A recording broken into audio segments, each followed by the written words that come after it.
Sebuah kabar mengejutkan datang dari garasi Ducati yang bisa mengubah peta persaingan MotoGP 2025 secara total. Mimpi Marc Marquez untuk meraih gelar juara dunia ke-9 bersama Ducati dilaporkan terancam berakhir prematur. Informasi yang baru saja beredar ini mengklaim bahwa cedera yang dialaminya di sirkuit Mandalika jauh lebih serius dari yang kita bayangkan dan dampaknya sudah mulai menciptakan kepanikan di internal tim bolonya. Mari kita mundur sejenak ke seri MotoGP Jepang 2025.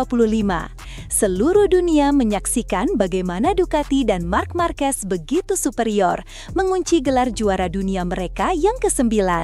Euforia itu terasa begitu nyata, seolah tak ada yang bisa menghentikan dominasi mereka. Namun, roda nasib berputar begitu cepat. Hanya sepekan kemudian, di tengah panasnya aspal Mandalika, Indonesia, sebuah insiden mengerikan terjadi. Di lap pertama, Marc Marquez yang sedang berada di posisi krusial, tiba-tiba dihantam dari belakang oleh Marco Bezzecchi dari tim Aprilia Racing. Kamera menyorot dua motor hancur di gravel dan dunia menahan napas. Ini bukan sekadar kecelakaan biasa, ini adalah momen yang berpotensi menghancurkan sebuah musim. Analisis mendalam dan konfirmasi medis, kabar buruk itu datang tak lama setelah insiden. Ducati Lenovo Team secara resmi mengumumkan bahwa Marc Marquez mengalami patah tulang bahu kanan. Sebuah cedera yang sangat familiar dan menjadi momok bagi pembalap Spanyol itu. Marquez langsung diterbangkan kembali ke Spanyol untuk menjalani operasi darurat. Menurut sumber medis yang menangani operasinya, pembedahan berjalan sukses, namun prognosis pemulihannya sama sekali bukan kabar baik. Ahli medis menyatakan bahwa untuk pemulihan total dari cedera separah ini, Marquez memerlukan waktu istirahat minimal 16 pekan atau sekitar 4 bulan. 4 bulan! Dalam kalender MotoGP yang padat, itu adalah vonis akhir musim. Artinya, kita berpeluang besar tidak akan melihat lagi aksi sang baby alien di sisa balapan musim 2025. Kembalinya Marquez ke lintasan diduga baru akan terjadi pada sesi tes pramusim MotoGP 2026. Sebuah pukulan telak tidak hanya bagi Marquez, tetapi juga bagi seluruh tim Ducati yang sedang merayakan. Harapan tipis dari sang manajer. Di tengah kabar suram ini, manajer tim Ducati Lenovo, Davide Tardosi, mencoba memberikan sedikit harapan. Dalam sebuah wawancara dengan TNT Sport, Tardosi mengakui parahnya cedera yang dialami pembalap andalannya. Cedera ini cukup parah, kata Tardosi. Ia tidak dapat ikut dalam 2 balapan berikutnya, jadi kita akan lihat bagaimana situasinya untuk balapan terakhir. Tardosi dengan nada optimistis yang dipaksakan masih berharap Marquez bisa tampil di seri penutup MotoGP Valencia 2025. Kami berharap ia dapat kembali untuk Valencia, tetapi sejauh ini kita harus menunggu hasil pemindaian baru dan apa yang akan dikatakan dokter kepadanya dalam 2 minggu, tuturnya. Kehadiran Marquez di Valencia bukan hanya untuk balapan, tetapi juga untuk mengikuti tes resmi pasca musim yang sangat krusial untuk pengembangan motor Desmosedici GP26. Dilema Ducati antara ambisi dan kesehatan pembalap. Namun, di balik harapan itu tersimpan kekhawatiran besar. Ducati tentu tidak ingin sejarah kelam terulang. Mereka sadar betul bahwa Marquez memiliki riwayat cedera yang kompleks pada area bahu kanannya. Memaksanya kembali terlalu cepat bisa berakibat fatal bagi karirnya. Kami tidak ingin terburu-buru. Dia pernah menderita banyak akibat kembali terlalu cepat untuk balapan, tegas Tardosi. Jadi, kami ingin mengambil waktu yang diperlukan untuk pulih dari operasi yang dia jalani minggu lalu. Ini adalah sebuah dilema besar bagi Ducati. Di satu sisi, mereka kehilangan data pengembangan berharga jika Marquez absen dari tes Valencia. Di sisi lain, kesehatan jangka panjang aset terbesar mereka adalah prioritas utama. Keputusan ini menunjukkan kedewasaan tim Ducati, belajar dari kesalahan masa lalu yang hampir merenggut karir sang juara. Mereka lebih memilih mengorbankan pengembangan jangka pendek demi memastikan Marquez bisa kembali 100% di musim 2026. Perbandingan dengan cedera masa lalu. Untuk memahami betapa seriusnya situasi ini, kita perlu melihat kembali sejarah cedera Marc Marquez.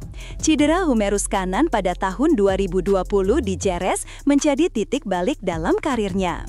Keputusan gegabah untuk mencoba kembali balapan hanya beberapa hari setelah operasi pertama berujung pada komplikasi parah, infeksi, dan total 3 operasi tambahan.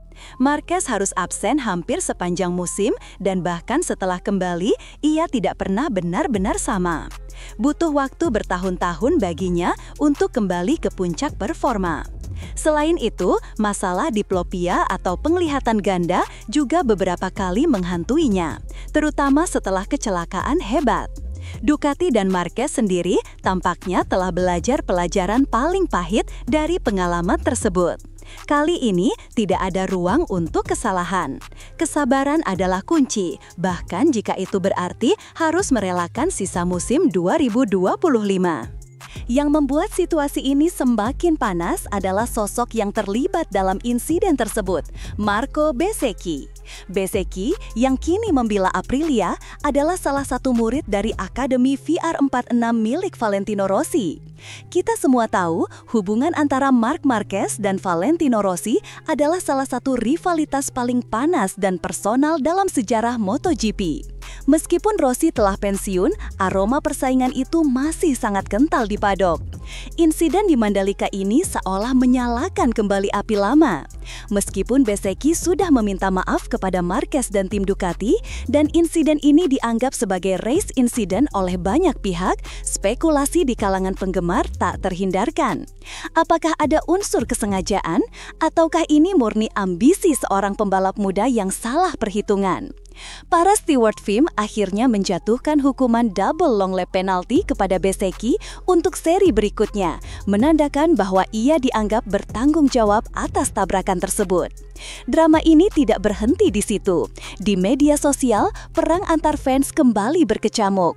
Fans Marquez menyalahkan manuver agresif Bezzecchi, sementara sebagian fans Rossi yang kini mendukung para pembalap akademinya membela Bezzecchi. Davide Tardozzi yang dikenal sangat vokal bahkan pernah secara terbuka meminta para penggemar untuk move on dari rivalitas 2015 dan meminta Marquez serta Rossi untuk berjabat tangan. Namun, insiden seperti di Mandalika ini membuktikan bahwa luka lama itu masih belum sepenuhnya sembuh. Ini bukan lagi sekedar pertarungan antar pembalap, tapi juga pertarungan gengsi dan warisan di antara dua kubu terbesar di MotoGP. Jika prediksi pemulihan 4 bulan ini benar, maka dampaknya akan sangat besar bagi MotoGP musim 2026. Pertama, Ducati akan kehilangan input krusial dari pembalap utamanya dalam tes Valencia untuk pengembangan motor GP26. Ini bisa memberikan keuntungan bagi rival seperti Aprilia dan KTM yang sedang bekerja keras mengejar ketertinggalan. Kedua, kondisi fisik Marc Marquez saat kembali di tes Sepang 2026 nanti akan menjadi tanda tanya besar. Apakah ia bisa langsung kembali ke level kompetitif tertingginya? Cedera bahu, terutama yang berulang, bisa mempengaruhi gaya balap seorang rider secara permanen. Kekuatan, fleksibilitas, dan rasa percaya diri saat melakukan manuver-manuver ekstrim akan diuji. Kita semua berharap melihat Marquez yang sama, yang buas dan tak kenal takut. Tetapi realitas medis seringkali berkata lain. Ketiga, absennya Marquez di sisa musim 2025 membuka pintu bagi pembalap lain untuk bersinar. Rekan setimnya Pecco Bagnaia kini akan memikul beban pengembangan dan ekspektasi tim sendirian. Ini juga menjadi kesempatan bagi para rival untuk mencuri momentum dan membangun kepercayaan diri menjelang musim 2026. Yang pasti, musim depan akan dimulai dengan banyak ketidakpastian seputar kondisi sang juara bertahan. Pertarungan menuju gelar juara dunia 2026 bisa jadi akan lebih terbuka dan sulit diprediksi. Jadi, bagaimana menurut kalian? Apakah harapan Davide Tardozzi untuk melihat Marc Marquez kembali di Valencia akan terwujud? Atau kita memang harus menerima kenyataan pahit bahwa musim 2025 telah berakhir untuk sang juara dunia? Dan apa dampak jangka panjang dari cedera ini bagi dominasi Ducati dan karir Marquez? Tuliskan prediksi dan pendapat kalian di kolom komentar di bawah. Jangan lupa untuk menekan tombol like jika kalian menyukai analisis mendalam dari kami. Dan yang paling penting, subscribe channel Gala Speed News serta nyalakan lonceng notifikasinya agar kalian tidak ketinggalan berita-berita terpanas dan terupdate dari dunia MotoGP. Terima kasih sudah menonton, sampai jumpa di video berikutnya. Tetaplah menjadi saksi kecepatan.